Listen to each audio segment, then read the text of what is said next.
Hello my YouTube friends and welcome back to the channel. Today I'm playing around with my JBL Studio 630 bookshelf speakers again. If you remember last time, I did a cost as no object crossover upgrade on these speakers, and it really transformed them for the better. If you'd like to see that video, I'll leave a link to it in the description. However, I understand not everyone is interested in spending over $200 on upgraded crossover parts for their affordable bookshelf speakers. So that got me thinking. What kind of performance improvements can I get if the budget for the upgrade is more reasonable? Say $30 instead of $200. Well, let's find out.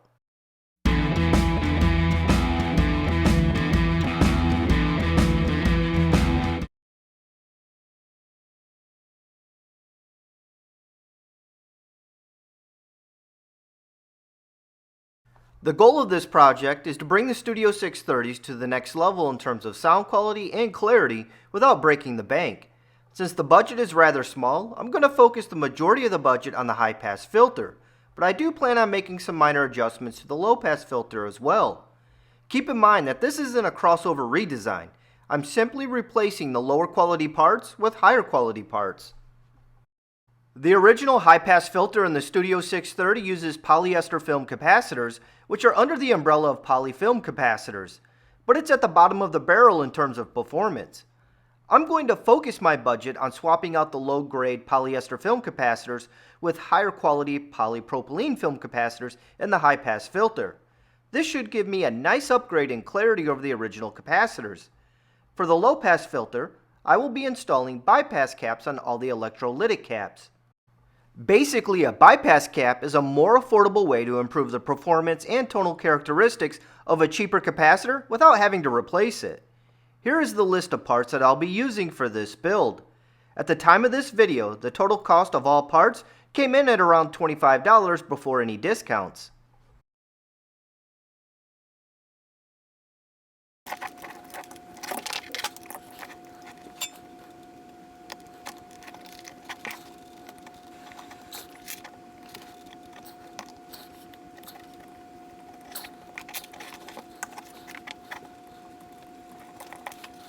So I got the old capacitor removed. This is not a JBL factory capacitor. This is actually a capacitor that I bought off of eBay just to try some things out to see if I could hear any differences. I like to experiment with different capacitors quite a bit.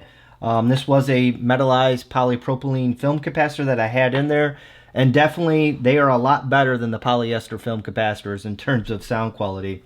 But, you know, the problem with that capacitor is that it was in the wrong size. I really need a 6 microfarad capacitor to equal the factory size that was in there before, and I didn't want to spend a lot of money, so I went with these Dayton Audio caps. This is their audio grade, precision audio grade capacitor. It has a 1% tolerance, and it is a metallized polypropylene capacitor, so it is a good quality cap, and it's not going to break the bank, man. It's just a good, reliable cap that, you know, sounds really good and is very affordable. So I'm going to get these 2 caps installed. I'm going to run them in parallel. These are 2 3 microfarad capacitors. Sadly, Dayton Audio does not make a single 6 microfarad capacitor that I needed for this board, so I had to use 2 3 microfarad capacitors in parallel. So I'm going to go ahead and get these installed now.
Goes right in the trash.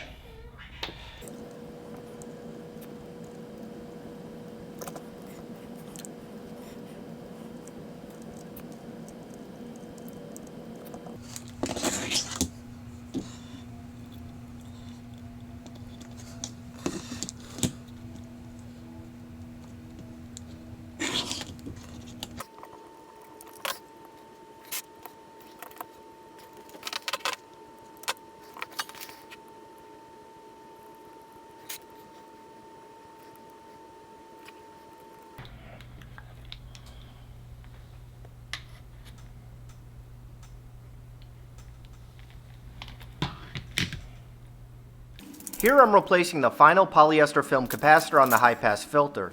Unfortunately, I couldn't find a single 0.75 microfarad polypropylene film capacitor to replace it with, so I'll be using two capacitors in parallel in order to get the correct value. The two capacitors I'll be using is a Janssen Audio 0.43 microfarad and a Dayton Audio 0.33 microfarad capacitor.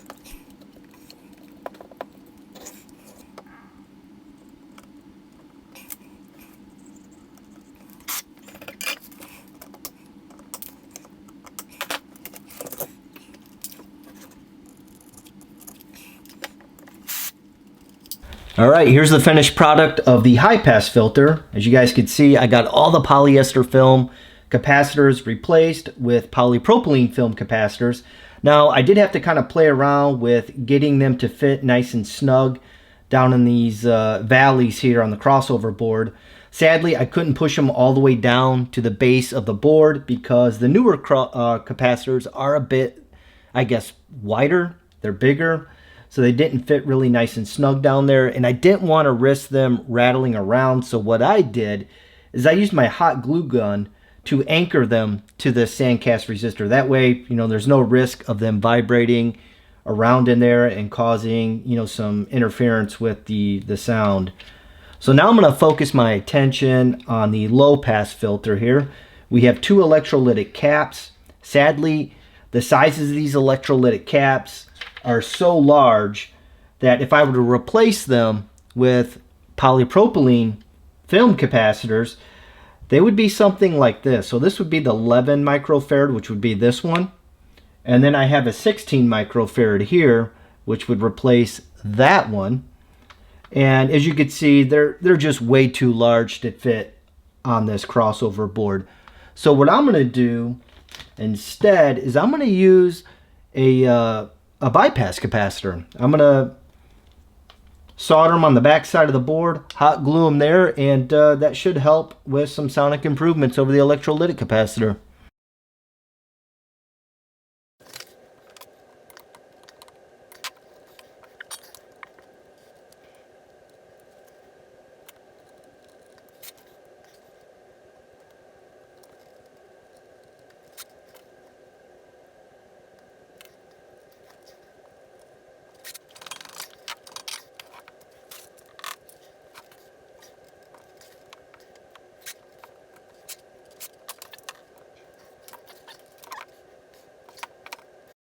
Here's the finished product after installing the bypass caps. Installing these bypass caps is very easy to do because you're running them in parallel with the original capacitors, meaning you don't have to remove the old electrolytic capacitors. I think the crossover board came out really nice and still looks factory, which is the look I was going for. The reason I swapped out the polyester film capacitors for polypropylene film capacitors is because they have much better ESR and dielectric absorption values than polyester film capacitors. This translates into much better sound quality. Same goes with installing bypass caps on electrolytic caps in the woofer circuit. Signals going through electrolytic capacitors are slowed down and suffer severe harmonic distortion. Electrolytic caps also have higher ESR as frequencies rise. By adding a film cap or bypass cap in parallel to the electrolytic cap, I'm changing its characteristics by improving its ESR. Overall, I'm very happy with this crossover, and I can't wait to get it installed and do some testing. I'm quite happy with this upgrade, considering I only spent around $25 on parts. The biggest difference I noticed in sound is that the small nuances in background noises and recordings were now brought more forward and were easier to hear. This gave a more three-dimensional listening experience and improved clarity and soundstage. The other improvements I noticed is the bass sounded a bit tighter and more controlled, which gave the speaker a bit more authority and dynamics down low. Personally, I find it quite enjoyable and relaxing trying to improve the sound from affordable speakers to see if I can unlock any hidden performance. A lot of these budget speakers are built to meet a price point, and their crossover components prove it. I know not everyone feels this way about upgrading speakers, but to me, I find it quite relaxing and a great way to learn about speaker design and how different components can affect sound. It really is a great learning experience. Hopefully this video was helpful because I do enjoy making these videos. Unfortunately, the memory card that had the before and after sound demos got corrupted, so I lost those clips. However, I will include sound demos of my modestly priced crossover upgrade in the description. And that's my modestly priced crossover upgrade video on the Studio 630. So long, and happy listening!